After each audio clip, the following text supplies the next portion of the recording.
Alright, it's the end, well technically it's the beginning of day 8, but I'm showing the progress reports from the end of day 7. And you might be looking over my shoulder just right now and seeing a little bit of improvement in the kitchen here. So let's take a look at what I got done yesterday. Alright. As I showed in another video, the appliances came, they dropped right into place, I was ready for them. But what you may not have seen in the other video, because it wasn't done yet, is I dropped the sink in, I cut the countertop and put the counter over the sink side. I still have the work to do on the opposite side, but I also have the cabinets built and ready to go. And I have one just kind of temporarily in place. It's not exactly where it will be height-wise, because it's going to go all the way to the ceiling. So there's another couple of inches up at the top where it'll go up. And then there's a piece of trim molding that'll go across the top there to kind of dress up the edge. So I'm having to learn. Ikea's got a special little system with some metal rails and bolts and things that they use to hang cabinets. So I'm still working out the logistics of how that all goes together, but I think I'm pretty close here.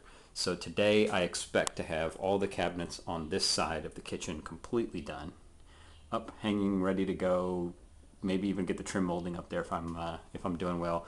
I would like to get the cabinets up top here, at least the small cabinet over the top of the fridge and the plate cabinet.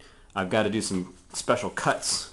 One of the things that's tricky in this room is you can barely make it out right over here, but there's an actual angled corner or angle on the corner. There isn't actually a corner here. You can see it at the ceiling here. So I have to put a cabinet right up against that corner that has a square back on it. So I'm going to have to trim the edge of the cabinet off and then match it around and put a special backing on it. So it's going to take a little work. And then I bought, since we're going to put smaller cabinets, these are the cabinets that are going to go for the opposite side countertop. And obviously they're going to get raised up 4 inches off the ground with the legs and everything still. But I'm going to make this cabinet and countertop 18 inches deep. So these are 12-inch cabinets, which means there's going to be a little gap behind the cabinet.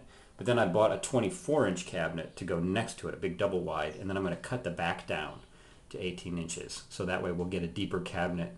I didn't want to just have something that shallow if we could get a little bit more storage space, because we want to use that for garbage and things. So that piece needs to be cut down. So I've got to customize that cabinet. So that corner cabinet up here and the one on the bottom are going to be the very last ones I work on, just because of the special work that I have to do for them.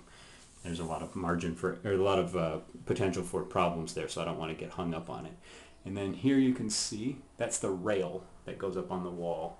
It's kind of a funky thing there. You got the screw holes on top, and it's got a channel in it, and then you put these little hanger hooks with bolts sticking out of them, and then they go up into these little holes in the corner of the cabinets and bolt down and all sorts of stuff. Very unnecessarily tricky if you want my opinion, but that's what they do.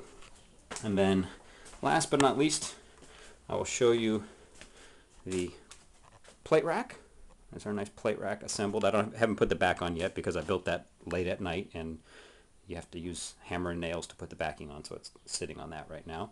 And then the last that's the cabinet for over the top of the refrigerator, and the back of that needs to be nailed down as well. So I've still got to do that. But that is the work so far. That's up to the end of day 7. And once I get all the cabinets in place, then slowly over the next couple of days I'll put all the drawers in and the doors, and I'm not really worried about that because I can work on that any time of the day or night because it's not particularly noisy or cumbersome. And then of course I have to do the plumbing hookups and the stove hookups and all that stuff. So there's going to be a lot of little things to do, but I want to get the big banging and hanging stuff out of the way as fast as possible, so I can kind of be past the hump on that, and then the rest of the stuff I can do after hours, and maybe I can recuperate a little bit because my hands are getting just a little bit sore. So it's back to work. I'll see you at the end of the day.